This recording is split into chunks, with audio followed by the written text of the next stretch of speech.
E nós temos uma outra questão da culpa, é a ausência dela. A pessoa erra, pratica o ato e finge que não é com ela. O que é isso? Uma mente cauterizada. A pessoa que não consegue mais adoeceu ao ponto de não perceber mais que o seu estilo de vida é pecar. E ainda conseguem dormir solenemente. Eu fico pensando, como pode um negócio desse? Como pode o ser humano viver dessa forma? Até porque a culpa vai aprisionando, vai gerando na nossa alma como um verdadeiro carrasco. E as pessoas vão cada vez mais se distanciando do Senhor. Agora a solução para isso é confissão e abandono. Provérbios 28:13 fala: o que encobre suas transgressões, nunca, eu disse nunca, pela última vez, é nunca mesmo, prosperará. Mas quem confessa e deixa, alcançará misericórdia.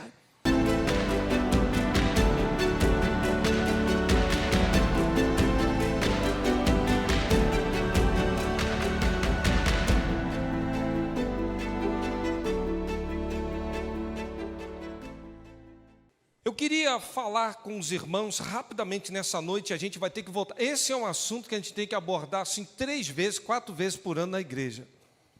Que tem gente com problema de sentimento de culpa, carregando peso, vivendo dramas nas suas vidas, e a gente começa a perceber que as pessoas não sabem bem como lidar com isso, até porque, como se livrar disso? Como é que a gente vai aprendendo com a vida, ou às vezes tem gente que não consegue aprender. Eu estava verificando um estudo das pessoas que estavam procurando lidar com as tentações. Elas estavam sempre se sentindo culpadas e enraizadas no psiquê de remorso, que começou a detonar uma série de pensamentos no cérebro, ao ponto dessas pessoas começarem a sucumbir palavras condenadoras, e elas começavam cada vez mais no subconsciente culpado a pensar em luxúria, em pecar cada vez mais, por não conseguir se libertar do pensamento de culpa. Alguns ligaram que aqueles cientistas falaram o modo dane-se. Sabe o que é isso? Como eu não consigo lidar com isso, eu não quero mais saber, eu vou me entregar a isso e viver uma vida dissoluta. Vou exemplificar. Aquela pessoa que está tentando, por vezes, fazer aquele regime, aí faz assim: essa semana não vou comer um manjar, um pudim, um bolo de aipim, nem tomar energético. Aí chega segunda-feira, está indo muito bem, obrigado. Terça, já começa a paquerar na geladeira aquele delicioso pudim. Aí chega, eu vou só uma provinha de sorvete. Comeu sorvete, o que ela fez? Tomou energético, comeu bolo de aipim, comeu manjar, comeu tudo que não podia. Ligou o módulo, acionou. E devido a isso, a dificuldade que o ser humano tem em lidar com essa questão de culpa. É aquela questão que parece que te freia, te limita até um determinado momento, mas tem uma hora que parece que escapa, a coisa desanda. É aquela questão assim: fiquei tanto tempo me privando de me envolver com isso. É o famoso quem nunca comeu melado, quando come se lambuza. Ou seja, até aqui eu consegui frear, daqui para cá foi uma coisa desenfreada. Mas como lidar com isso? Eu vou fazer uma reflexão muito rápida, eu vou dividir esse sermão em séries, em etapas, os irmãos vão me vir algumas vezes falando a respeito disso. Para tanto, Salmos de número 32, nós vamos falar sobre o peso da culpa. E o salmista diz assim: como é feliz aquele que tem suas transgressões perdoadas e seus pecados apagados. Como é feliz aquele que o Senhor não atribui culpa e a quem não há hipocrisia. Enquanto escondia os meus pecados, o meu corpo definhava de tanto gemer. Pois de dia e de noite a tua mão pesava sobre mim. Minha força foi se esgotando como em tempo de seca. Então reconheci diante de ti o meu pecado e não encobri as minhas culpas. E eu disse: confessarei as minhas transgressões ao Senhor, e tu perdoaste a culpa do meu pecado. Portanto, que todos os que são fiéis orem a ti enquanto pode ser encontrado. Quando as muitas águas se levantaram, elas não os atingirão. Tu és o meu abrigo.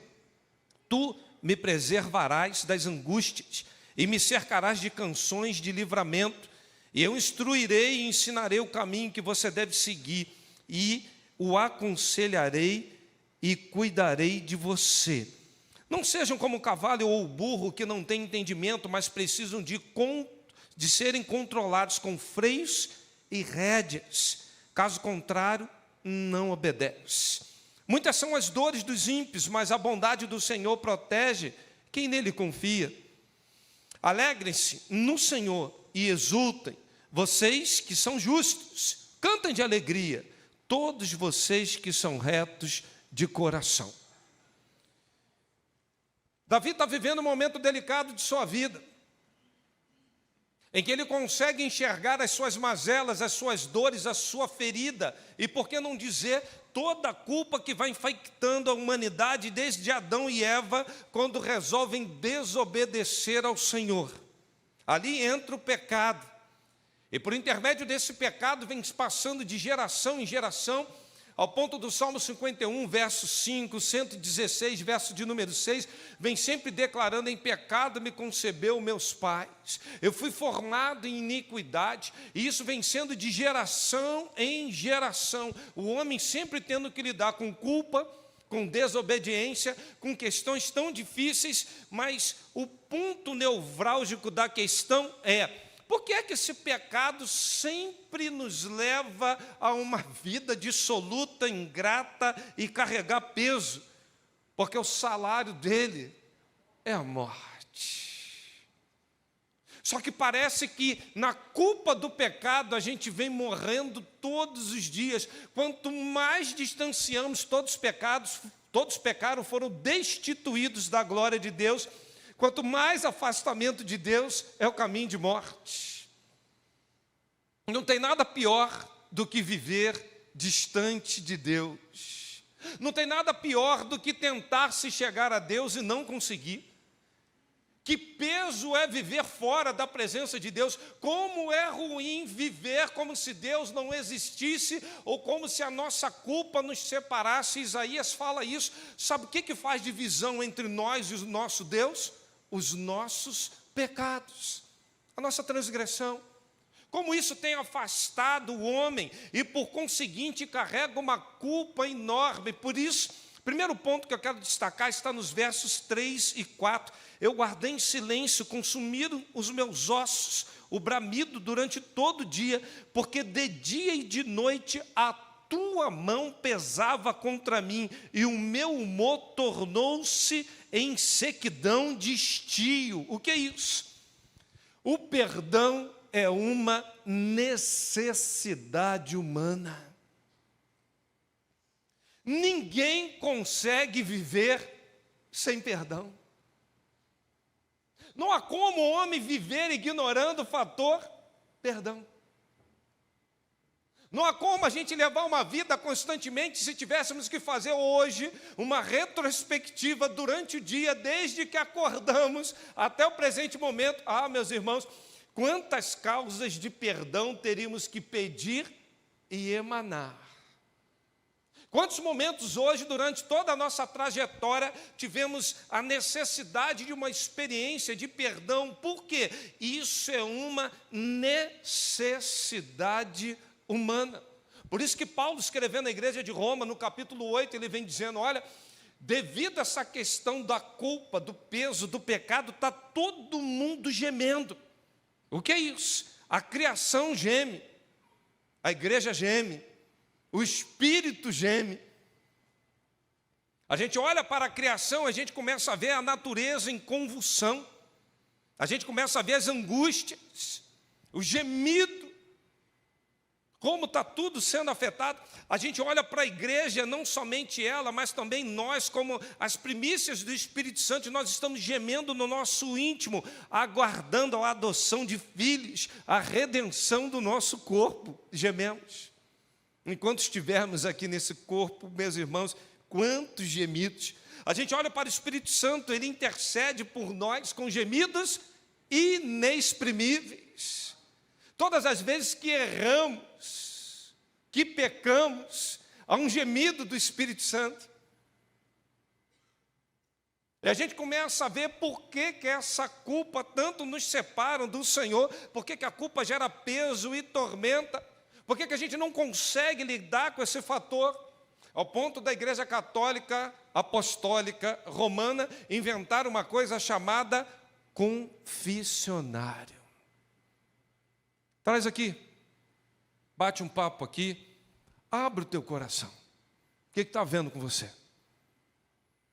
Descarrega isso aqui. Fale o que você fez. Vamos tentar te ajudar. Em outras palavras, aqui está a equipe pastoral diuturnamente trabalhando, visitando, o que está fazendo? Tantos momentos de confessionário. Tantas pessoas que abrem o coração, declaram e falam: pastor, eu me acho indigno, pastor, eu fiz isso, pastor, eu cometi aquilo, pastor, para mim não tem mais jeito, pastor, como agora eu vou perdoar? Como agora eu vou viver deste ou daquele jeito? O que é isso senão um peso enorme que as pessoas chegam a andar quase que acorrentadas, com tanta dificuldade até em seus deslocamentos, pelo peso que carregam de uma coisa chamada culpa. A culpa tem adoecido muita gente, porque não sabe como resolver isso. E nesse processo de falta de resolução, parece que a tua vida vai virando uma sequidão, tormento. Até porque o inimigo vive acusando. Em Apocalipse fala que um papel que ele tem é ele ser acusador. Acusa, você errou. Vai tomar ceia, lembra de manhã o que você falou com teu marido? Vai entregar oferta, lembra que o teu coração pesa ainda contra aquele líder que você teve um problema? Como é que agora você tem a ousadia de querer participar de um momento como esse? Irmãos, aqui, vamos fazer um confessionário aqui, confessionário pastoral. Agora a gente faz o inverso, é do púlpito para a igreja. Essa questão de apresentação de bebê, realizar casamento, batismo, ceia do Senhor, eu tenho que estar ligadinho no trono da graça que vão acontecer coisas predecessoras para me tirar da linha, para chegar aquele momento, vir o acusador e falar assim: você, hein? Quem nunca passou por essa experiência? De lidar com tamanha acusação, o inimigo vive fazendo isso, e as pessoas hoje não sabem como lidar com isso, o que fazer, como tratar essa questão da culpa. Elas estão implodindo emocionalmente. O que não falta hoje são problemas na psique, as síndromes sendo desenvolvidas por uma coisa chamada pecado.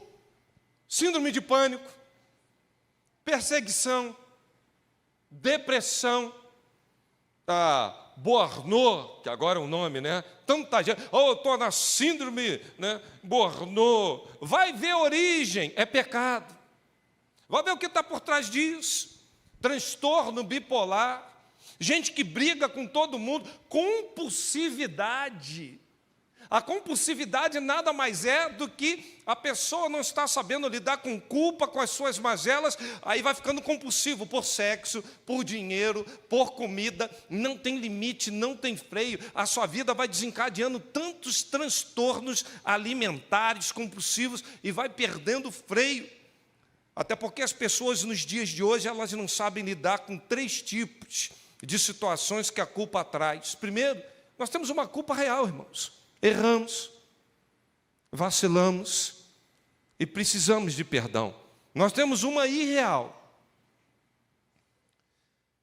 Nós fizemos uma coisa que não ensejou no problema, mas a gente carrega essa culpa. Ah, se eu tivesse, ah, se eu pudesse, ah, e fica se culpabilizando por uma coisa, quando na realidade você não é culpado. E nós temos uma outra questão da culpa, é a ausência dela. A pessoa erra, pratica o ato e finge que não é com ela. O que é isso? Uma mente cauterizada. A pessoa que não consegue mais, adoeceu ao ponto de não perceber mais que o seu estilo de vida é pecar. E ainda conseguem dormir solenemente. Eu fico pensando, como pode um negócio desse? Como pode o ser humano viver dessa forma? Até porque a culpa vai aprisionando, vai gerando na nossa alma como um verdadeiro carrasco. E as pessoas vão cada vez mais se distanciando do Senhor. Agora a solução para isso é confissão e abandono. Provérbios 28:13 fala: o que encobre suas transgressões, nunca, eu disse nunca, pela última vez, é nunca mesmo, prosperará. Mas quem confessa e deixa, alcançará misericórdia. Todo o peso da culpa começa a sair das nossas vidas quando nós confessamos os nossos pecados àquele que é fiel e justo para nos perdoar e nos purificar de todo o pecado. Eu queria agora, para terminar o sermão, eu falei que eu vou ser breve, e a gente vai tratar agora que Deus perdoa todo tipo de erro que praticamos. Irmãos, não tem essa coisa que Deus não perdoa. Eu olho aqui para o salmista, ele fala: confessei-te o meu pecado, verso 5, e a minha iniquidade não encobri, disse eu, confessarei ao Senhor as minhas transgressões, e tu perdoaste a culpa do meu pecado. Quem está declarando isso? Davi. Pelo que aquele que é piedoso ore a ti, e o tempo de poder achar no transbordar das muitas águas, ele não chegarão. Tu és meu esconderijo, preserva-me da angústia, de alegres cânticos, de livramentos, tu me cercas. Davi pecou, Davi adulterou, Davi não apertou o gatilho, mas botou Urias numa frente de batalha para morrer, e carregando a própria sentença de morte. Sabe o que ele fez? Tentou varrer para debaixo do tapete e ficar quietinho. Mas aqui no Salmos 32 ele fala assim: eu estava adoecendo, eu não conseguia mais lidar com isso. Eu tentei varrer para debaixo do tapete, eu tentei. Quando eu ouço Davi falando isso, eu fico pensando ele passando como rei sendo apedrejado. Deixa que me apedrejem. Meu irmão, se tem uma coisa que a gente não aguenta é levar pedrada. Se você tiver uma posição de realeza, e ele era rei, que vergonha. Mas chega um determinado momento em sua vida, quando Natã o confronta e conta aquela história que vocês sabem muito bem. Ele fala: Davi, esse homem é tu. Davi ergue a voz e fala: pequei contra o Senhor. Como o pecado tem adoecido, irmãos. Como pessoas estão carregando fardos pesados, quando o jugo do Senhor é suave e seu fardo é leve. Como as pessoas estão andando hoje cada vez mais numa direção que vão implodir. Sabe por quê? Querem contender, querem chamar atenção, querem dizer eu existo, querem viver vitimizando, e estão na verdade de uma maneira pecaminosa, contaminando tudo que está ao seu redor, e não querem mudança, porque parece que a mente cauterizou. Não sentem o peso do erro. Aí você vai lá no vizinho, fala assim: fulano, você vai lá na igreja, sabe que, abre o, meu irmão, mas a pessoa não enxerga. Uma das coisas que o papel do Espírito Santo nos contempla é de exercer um juízo. E quando o Espírito Santo confronta com o nosso espírito, logo vem o sentimento que erramos, vacilamos. Deus perdoa a nossa iniquidade, Deus perdoa o nosso pecado.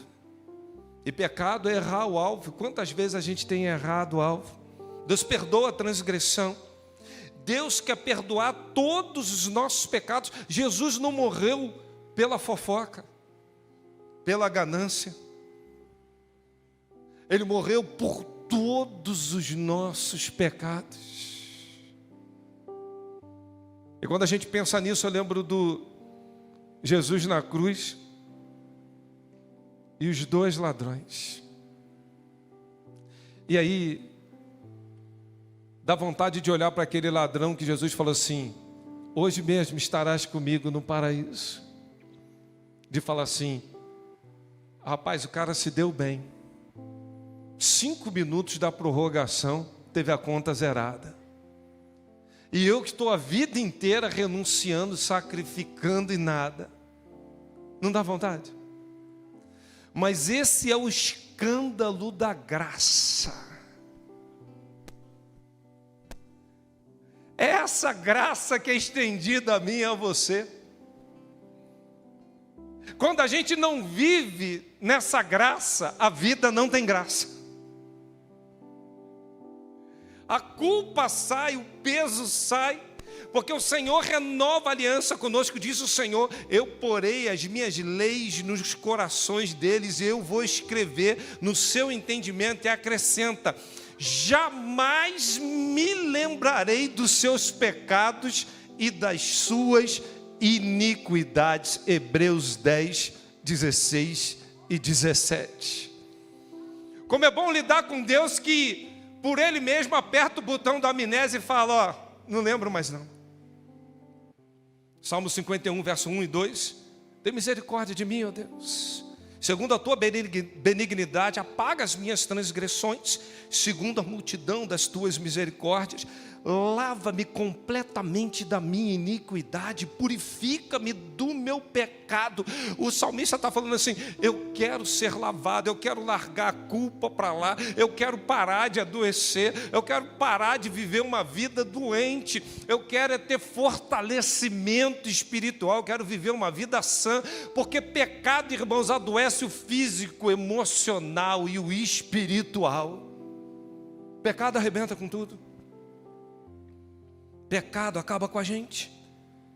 Mas Deus, usando o profeta Isaías, ele fala uma coisa linda para cada um de nós. Isaías 43, 25, ele diz assim: eu mesmo, não delegou a ninguém, eu mesmo sou eu quem apaga as tuas transgressões, e por amor de mim eu não me lembro mais dos teus erros e dos teus pecados. Como é bom a gente ter um Deus que Miqueias declara e pergunta: quem, ó Deus, é semelhante a ti? Eu não tenho como assemelhar o Senhor a ninguém. O Senhor tornará a piedade de nós, subjugará todos os nossos pecados e os lançará nas profundezas do mar. E depois do pecado enterrado por Deus, não tem homem, não tem principado, não tem potestade, não tem mais acusador para levantar nada, já está tudo enterrado. Como é bom quando a gente se liberta disso. A culpa é extraída, ninguém pode mais te acusar, porque culpa extraída e enterrada, não há quem possa apontar o dedo e te chamar de devedor. Acabou, zerou. Miqueias, quando declara isso, aponta para esse Deus maravilhoso. Eu vou continuar esse sermão num outro tempo. Qual é o processo para você passar e fazer isso? Aguarde as cenas do próximo capítulo. Mas eu queria encerrar esse momento com você, depois desse culto tão maravilhoso, de testemunhos tão fantástico que ouvimos, será que você está carregando um peso que não é seu? Será que você está atribuindo? Eu estou aqui emocionalmente, eu estou aqui, não lido mais com isso muito bem. Está implodindo, está gerando fraqueza, está adoecendo. Qual é o meu desafio para você? Venha ao Senhor, deposita isso, crave na cruz. É na cruz. Quando você faz isso, você vai sair daqui leve. Pastor, o senhor não sabe o que eu fiz. Eu cometi algo terrível com a minha casa. Eu fiz uma coisa que é impagável, eu fiz uma coisa que eu não tenho como voltar atrás. Só uma forma de você tocar a vida daqui para frente. O passado você não consegue reescrever, mas há um futuro que você pode reescrever a partir de agora, sem peso algum. Há um futuro que você pode caminhar a partir de agora, dizendo: não tem condenação. Larga essa culpa, crave na cruz, vai viver o novo do Senhor. Eu não aguento mais de gente que separou, divorciou, não cuidou do filho, hoje fica, dá presente, dá tudo para tentar diminuir a dor da culpa. Eu não aguento mais gente que lá atrás fez coisas tão erradas e hoje está tentando fazer uma compensação que não é mais possível. Sabe como é que você se livra disso? Confesse e deixe. Quer sair disso? Confesse e deixe. Crave na cruz. Curve a tua cabeça. Fala com Deus. Deus, que peso eu tenho carregado, Pai? Eu não tenho como mudar o passado lá atrás, mas eu queria, Deus, em nome de Jesus, fazer algo diferente. Porque a Bíblia fala que feliz é aquele cuja transgressão é perdoada, cujo pecado é coberto. Bem-aventurado o homem a quem o Senhor não atribui iniquidade. Você passa a ter retidão de coração, e isso é fortalecimento. Tentar encobrir é viver uma vida enferma. Confessar e deixar é viver uma vida de total firmeza na presença do Senhor. Enquanto adoramos a Deus, queria que você continuasse orando e falando: Deus, me ajuda, nós vamos adorar o Senhor.